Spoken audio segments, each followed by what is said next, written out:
There are known knowns, known unknowns, and unknown unknowns. But there are also unknown knowns. The ancient and esoteric order of the Jackalope is devoted to unearthing and sharing this knowledge. Each episode, we take some piece of miscellaneous esoterica that has slipped through the cracks of common knowledge and present it to you in an easily digestible format. No topic is off limits, except for the obvious. Hey there, Lodge members. Here's a story that starts off a little silly and then gets more than a little uncomfortable, while still staying more than a little silly. Burning Fire, Deep Water, presented by number 13. Walter Wanger was going to make the biggest damn movie Hollywood had ever seen. His adaptation of Arabian Nights was going to kick off Universal's 1943 season and set the tone for the rest of the year. This movie would have something for everyone. The thrilling athleticism of Sabu, the exotic beauty of Maria Montez, and to bring the laughs, Shemp Howard as Sinbad the Sailor, all shot in glorious, eye-catching three-strip Technicolor. What's the point of doing an adaptation of the Arabian Nights if you don't have a few scenes set in the Sultan's harem, am I right, fellas? Wanger himself had spent weeks casting the most alluring and curvaceous beauties Hollywood had to offer. He had high hopes for the one he'd chosen to stand at the head of the ensemble, Burnu Acquanetta. The sultry South America sensation had come out of seemingly nowhere. She'd been working as a waitress in New York when a photographer saw her admiring her own reflection in a window. He asked her if she was a model, and she said yes, but it turned out she didn't have representation. The photographer immediately gave her the card of Harry Sales Conover, who hired her on the spot and represented her as the typical Latin American girl. Americans were crazy for all things South American at the time, and it didn't take long for Acquanetta to become one of Manhattan's top models.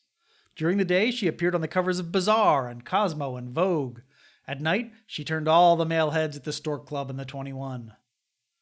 Acquanetta was squired around town by some of the city's most eligible bachelors, Mr. Orson Welles, Prince Ali Khan, and Ed Judson, the ex-Mr. Rita Hayworth. Millionaire hotelier Howard Johnson was so taken by her beauty, he proposed to her every day. Walter Winchell dubbed her the Venezuelan Volcano. Soon, the Latin lovely was offered a lucrative job at the Copacabana in Rio de Janeiro. Her trip to Brazil had a one-day stopover in Beverly Hills, so she went out to party at the Mocambo. There she caught the eye of studio moguls Louis B. Mayer and Walter Wanger, who hired her on the spot. Wanger had high hopes for his new ingenue. She didn't speak English all that well, but she had the kind of beauty that made language irrelevant. He was going to dress her in a bewitching harem outfit and shuttle her around the country to do advanced publicity for his film. He was going to put her on the film's poster and then showcase her in a series of B pictures that would show off her lithe limbs and smooth caramel skin. He even ginned up a fake rivalry between Acquanetta and Maria Montez just to get his new starlet's name out there in the dirt sheets. He was going to make a lot of money for Acquanetta, and for himself, too. All Acquanetta had to do was go down to the offices of the Screen Actors Guild and get her union card. Now, getting an SAG card shouldn't have been a complicated task. The union already knew that Acquanetta had landed a role in a major motion picture, and Wanger was paying her initiation fee, so all she really needed to do was show proof of identity. A birth certificate would do just fine. There was only one problem. Acquanetta didn't have a birth certificate. The guy at the SAG office was very understanding. It made sense that a foreign national wouldn't necessarily have her birth certificate on her or have an easy way to get a new copy. Her Venezuelan passport would be more than sufficient to provide proof of identity. Ah, but about that, senor. For the next several minutes, the SAG guy listened, dumbfounded, while Acquanetta poured out her life story. She had been born on July 21st, 1921, near Ozone, Wyoming. Her parents were Arapaho Indians, Laughing Water, and Blue Skies, and they gave her the name Burnu Acquanetta, meaning burning fire, deep water. Alas, Acquanetta's parents died of influenza when Acquanetta was only 3, and she was taken in by another native woman, Linda Smith. For several years, she and her foster mother lived a nomadic existence, wandering the reservations of Wyoming and Colorado and Oklahoma. But when Linda fell in love and got married, Acquanetta was sent off to live with a rich family in New England. When Acquanetta turned 14, she ran off to join a troupe of gypsies. She worked tent shows, usually standing in as a magician's assistant or doing song and dance routines. When the carnival reached New York, she became entranced by the allure of the big city and jumped ship to work as a waitress. That wasn't enough for her, though. She knew she was beautiful and dreamed of being a model or actress. Alas, beautiful women are a dime a dozen in New York, and young Acquanetta had trouble making an impression on casting agents. Eventually, though, one of them gave her some useful advice. "Gee, kid, they're crazy for South Americans now. You could pass as one easy if only you had an accent." Well, why not? It was definitely true that Roosevelt's good neighbor policy had driven New Yorkers nuts for everything South American. Acquanetta had dusky skin and ethnically ambiguous features. She could easily pass as an exotic Latin type. So she took a room with the family in Spanish Harlem and spent every spare minute trying to copy the way they spoke. But it seemed to work. Soon she was working the city's most exotic nightclubs, carousing with the South American expatriates who thought she was one of their own. One slight problem, though. She didn't speak a word of Spanish. If anyone ever tried to engage her in conversation in her supposed native tongue, she'd brush it off. "My English, it is so bad. I need to practice. Let us not talk Spanish." Soon Acquanetta had the confidence to stride into the Conover modeling agency, and Harry Conover fell for her act hook, line, and sinker. He soon made her the most popular model in town, but Acquanetta, looking for new worlds to conquer, set her sights on Hollywood. After all, they were just as crazy for South Americans as New York was.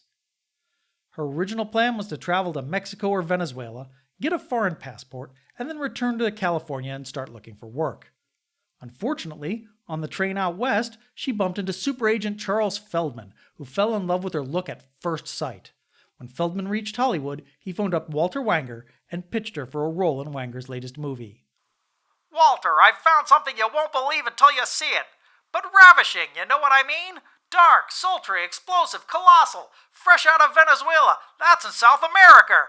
Via the Powers Agency. That's in New York. She's a find, Walter. You gotta see this baby. She's the good neighbor policy, but in a dream walking."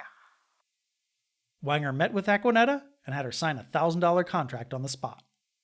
And now she was here, at the office of the Screen Actors Guild, begging an anonymous union functionary to maybe just approve her application anyway and keep this stuff about her not really being Venezuelan quiet. Well, welcome to Hollywood, Acquanetta. Within half an hour, everybody in Tinseltown knew the real story. Walter Wanger was not happy. She met with him, apologized, and claimed everything was just an innocent deception to inject a little glamour into her dull and stupid life. It must have been a very convincing apology. Wanger decided her dancing and swimming skills, and of course her beauty, were more important to the studio than where she really came from. At least now they didn't have to pay for English lessons that Acquanetta didn't need. Universal switched gears and started promoting Acquanetta not as a voluptuous Venezuelan, but as a beautiful Indian princess. In practice, all that really meant was putting out a press release touting Acquanetta as the first full-blooded Indian to be featured in a motion picture. Really? Lillian St. Cyr would like a word, boys. They also snapped some publicity photos of Acquanetta wearing assorted Western costumes that were just lying around wardrobe. I've seen the pictures and they are insultingly stereotypical. All Acquanetta is missing is a butter dish. Still, she leaned into her new role with the aplomb of a seasoned actress. "I chose the Latin American background because it was exotic and fitted my type. But now that my little trick has been exposed, I see no reason to continue with the deception or alibi. As a matter of fact, boys, I'm proud of being a full-blooded Indian." There was some initial uproar about all this unnecessary deceit, but after a few months the furor died down. Of course, there were still a few problems with Acquanetta's story as she told it. First, the town of Ozone, Wyoming doesn't seem to have ever existed. It's possible it was just a small unincorporated settlement, but it's a little odd that there's no record of it anywhere. Second, her birth date seemed to vacillate between 1920 and 1921, depending on who she was telling the story to and when, but when has an actress in Hollywood ever told the truth about her age? And finally, there is absolutely no way that Burnu Acquanetta is an actual Arapaho name. Just look at it. The Latin roots are right there. In the end, though, it turned out no one really cared all that much. Walter Wanger's Arabian Nights was released on Christmas Day, 1942. Turns out the harem girls aren't in it all that much. When they are on screen, though, Acquanetta is definitely the standout of the group, and even had a few lines at the beginning of the movie, pretending to have trouble reading from a book. In the end, though, she doesn't make much of an impression. Later in the year, she landed the supporting role in the musical comedy Rhythm of the Islands, appearing opposite Alan Jones and Jane Frazee. This time, it was a credited role, that of Luani, though it was a role with next to no dialogue. She definitely makes an impression on the screen, with her skimpy native costume showing as much skin as the censors of the time would allow. Her acting, though, well, maybe she wasn't acting in Arabian Nights when she was pretending to have difficulty reading from a book.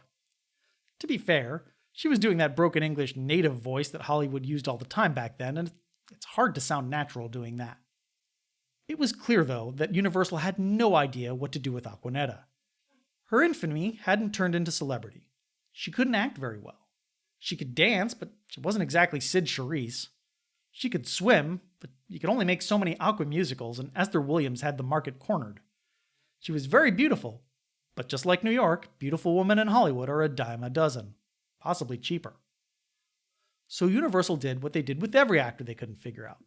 They turned her over to the horror division. And the horror division did what they always did with an actor who couldn't act. They put her in a role where she didn't have to speak.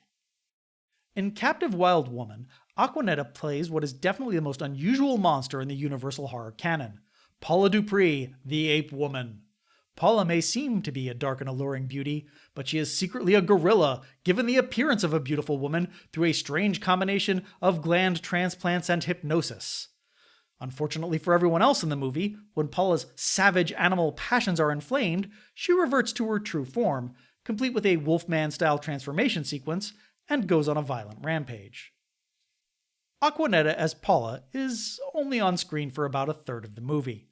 Most of the time we see Paula's original gorilla form, played by stuntman Crash Corrigan, whose primary qualification for the role was that he owned his own gorilla suit. That didn't stop Acquanetta from claiming in her later years that wearing the gorilla suit made her faint from the heat, or that there was a real gorilla on the set that chased her around. Captive Wild Woman is a deeply disturbing movie. The New York Times bluntly declared, "The picture as a whole is in decidedly bad taste." John Carradine's lascivious mad scientist is distressingly open about his desire to create a human form with animal instincts that will be receptive to his depraved lusts. For most of the movie, the only person of color is little more than a snarling jungle beast only able to express herself through violence. And that's without getting into all the implied bestiality. The film still managed to be a mild success for Universal, probably because its budget was so low. A sequel was rushed into production. In the meantime, Acquanetta was cast in The Mummy's Ghost as Amina Mansouri, the mummy's love interest. However, while filming a scene where Amina faints, she hit her head on some rocks. They were supposed to be papier-mâché rocks, but apparently the set decorators working that day had decided to save some time by whitewashing real rocks. Acquanetta was knocked out cold and remained unconscious for an entire day. While she recovered from her injuries, the production moved ahead, replacing her with Ramsey Ames. At least, that's the story that the studio released to the press. It seems just as likely that director Reginald Laborg realized that Acquanetta just didn't have the acting chops to carry the movie's love story, such as it is, and replaced her with an actress who could.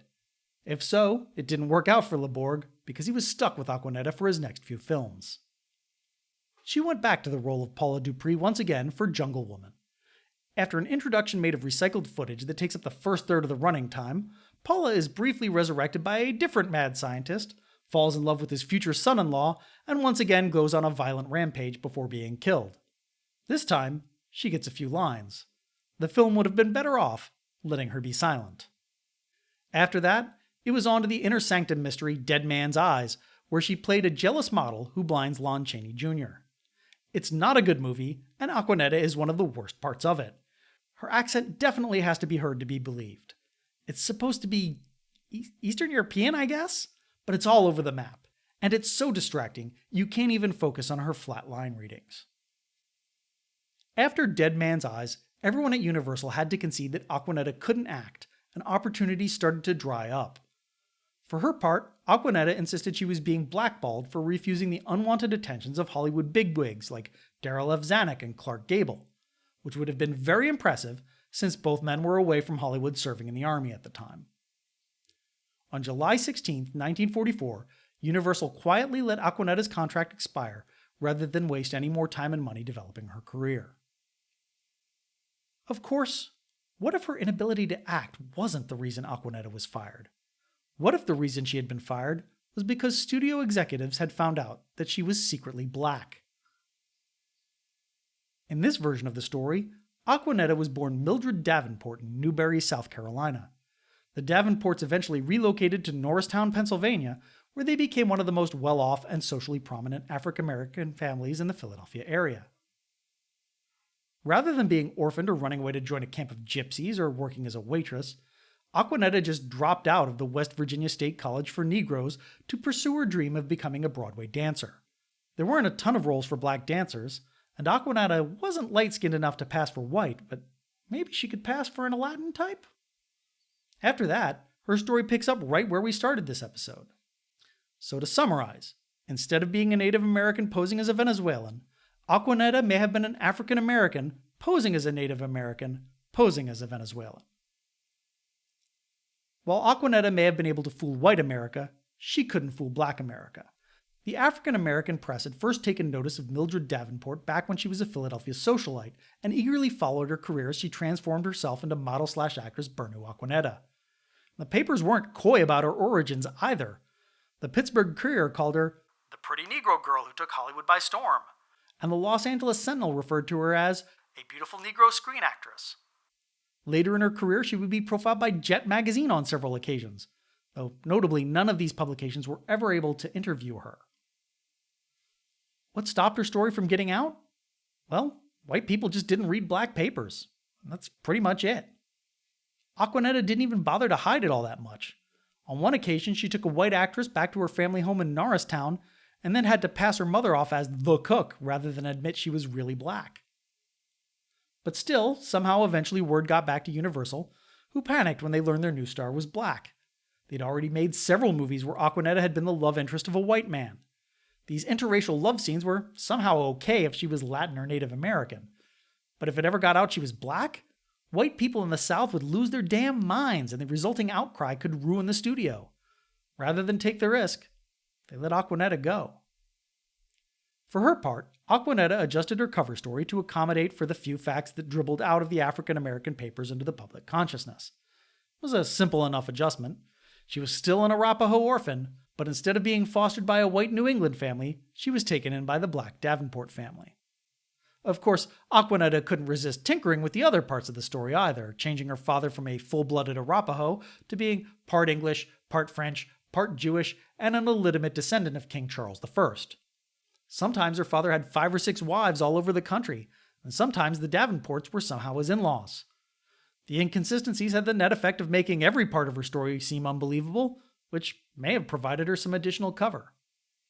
After being dropped by Universal, Acquanetta's career stalled out. She made the papers for getting married to a young GI shipping out to the front, only to have the marriage annulled by his parents. She appeared as a pinup girl in the September 29, 1944 issue of Yank magazine. That's the Army Weekly, not some salacious porno mag, you dirty-minded fiend. For a while, she was pursued by Sam Katzman of Monogram Pictures, though nothing ever came of it because of her stubborn insistence that she was meant to be A-movies in spite of her Z-level talent. RKO did hire Acquanetta to play the villain in Tarzan and the Leopard Woman, one of Johnny Weissmuller's lesser outings, and while she looks great in a leopard skin unitard, she once again can't act her way out of a wet paper bag. Eventually, she drifted down to Mexico. Later, she would claim to have been sent down by the Roosevelt administration to act as a goodwill ambassador, but there's no proof of that. It's possible she was trying to make a name for herself in the booming Mexican motion picture industry, or that she was just drawn to Mexico's slightly more cosmopolitan attitudes towards race. Mostly, she spent her time flirting in clubs with Mexican playboys. Eventually, she landed one of them, jet-setting Russian millionaire Ludwig Bashuk. The two were married by a rabbi in Cuernavaca on March 7, 1946. About a year later, they had a son, Sergio, and Acquanetta settled into a life as a wife and a mother. It didn't last long. In 1949, Bashuk deserted Acquanetta for reasons unknown, so she filed for divorce, seeking $2,500 a month in alimony. Acquanetta didn't come off very sympathetically in the proceedings. She threatened her ex-husband by claiming she knew big people who could throw him in jail. Bashuk comes off even worse, claiming that the couple had never actually been married and that they were just cohabitating. Turns out, Bashuk was right. Mexican courts could find no civil records of their marriage anywhere. Eventually, the suit was thrown out for lack of evidence, though Acquanetta would later claim she had dismissed it voluntarily so Bashuk wouldn't take Sergio back to Mexico. It didn't take long before Acquanetta married again, this time to septuagenarian illustrator Henry Clive, who she had been modeling for. It seems to have been a companionate marriage, intended to provide some stability for young Sergio. Clive was far from a jet-setting millionaire, though, so Acquanetta returned to acting. She had little problem finding roles in C pictures, since as one admirer noted, "People never pay to see Acquanetta act, they pay to see her." She landed a small role as a jungle girl in Mystery Science Theater 3000 staple Lost Continent, playing against Cesar Romero.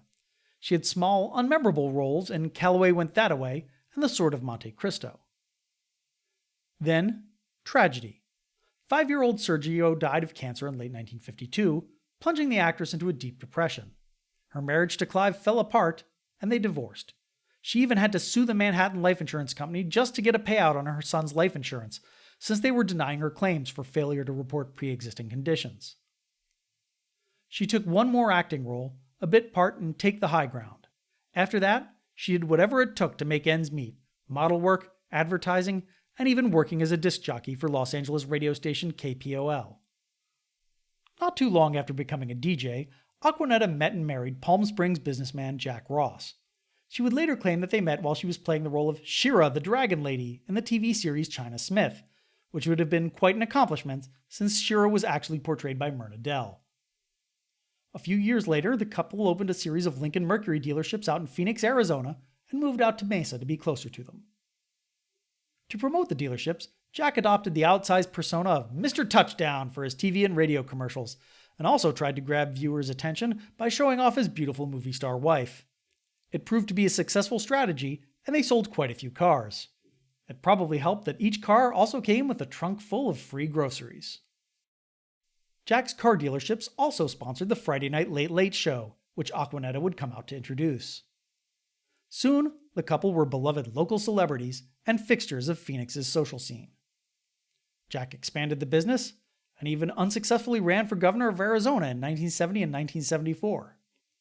Acquanetta settled comfortably into her life as a trophy wife. She gave birth to 4 boys: Lance, Tom, Jackie, and Rex. She gave freely of her time and money to local hospitals, theaters, museums, and youth groups. And of course, like every rich person who moves to the Southwest, she became a crazy New Age wacko. She kept her hair in long braids, dressed in flowing white kaftans, and accessorized with chunky turquoise jewelry. She became a teetotaler and a vegetarian. She developed psychic powers and the ability to see the future, or so she claimed. She self-published a book, The Audible Silence, filled with her banal poetry and philosophy, and she spent years refining her own tortured, obviously fake history. The car commercials became weird, with the white-clad Acquanetta spouting vague inanities like a sexy Socrates before Jack came on to give the hard sell. They also started giving out little porcelain Acquanetta dolls to car buyers. If anything, the kitschy weirdness of it all just brought Acquanetta a new generation of fans. Unfortunately, Jack and Acquanetta's marriage wasn't perfect. Once, after catching Jack cheating, she reportedly rolled down the windows of his Lincoln Continental and filled it with wet cement. After a few more incidents like that, the couple divorced in the late 1980s. The big winner in their divorce was the city of Mesa, to whom she donated the Hohokam ruins at Mesa Grande. Acquanetta even returned to acting one last time, taking a small role in the direct-to-video release Grizzly Adams: The Legend Never Dies. For the most part, though, she spent her later years in quiet reflection, happy to be a mother and a grandmother. She passed away on August 16, 2004, and is buried in the Paradise Memorial Gardens in Scottsdale. Today, she is little remembered except by long-term residents of Phoenix and fans of classic horror movies. Looking back on the tale I've just told, I'm struck by 2 questions. First, what's the truth? And second, why do I care? As for the truth, there's only one thing I can say for sure. She definitely wasn't Venezuelan. But was she a black woman trying to pass as a Native American? Or was she actually a Native American or biracial orphan taken in by a black family? You can't trust anything Acquanetta had to say about the matter. She was a product of the Hollywood studio system, and as a result she was always shoveling piles of manure around to burnish her own image. Most of her friends said she was warm and loving, but always on, and it was hard to know her true thoughts. Acquanetta always insisted she was a kaleidoscope with many facets, and that may be where we have to leave it. There's no way to know for sure other than DNA testing the heck out of the Ross and Davenport families. What good would that do?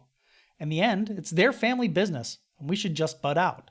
And yes, I realize that's an odd stance to take for someone who's just spent the last 20 minutes airing Acquanetta's dirty laundry.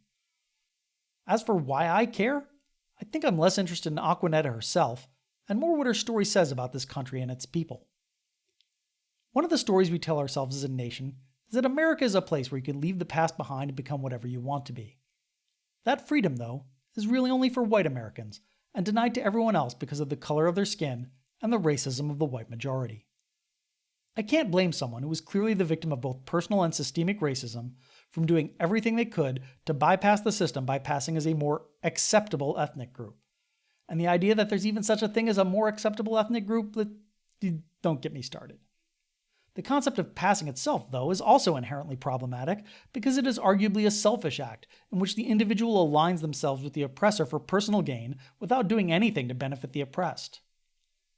Then again, as a middle-aged, middle-class, cis white man, I am probably the worst person to be talking about all of this. I believe I technically qualify as part of the problem. Others have spoken about these issues with more insight and eloquence than I could ever manage. So maybe that's why I'm interested in Acquanetta's story. Because it shows you the seams, the cracks, something that lets you work your way to something bigger than the story itself.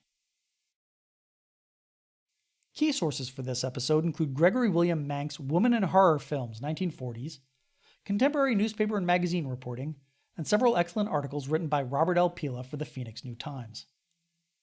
Also, I'm still upset that Universal tried to pass off Acquanetta as the first Native American movie star, completely erasing the career of silent film actress Lillian St. Cyr, better known as Red Wing, the star of Cecil B. DeMille's first movie, The Squaw Man.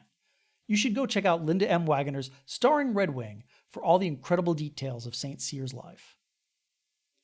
Connections. Universal may have let Acquanetta's contract expire in 1944, but they went on to make one more ape woman film without her, 1945's Jungle Captive, featuring Vicky Lane as Paula. Jungle Captive is a terrible movie, but it's notable for being Universal's first attempt to make a horror icon out of acromegalic actor Rondo Hatton. We recounted Rondo's life story back in Series 1's Monster Without a Mask.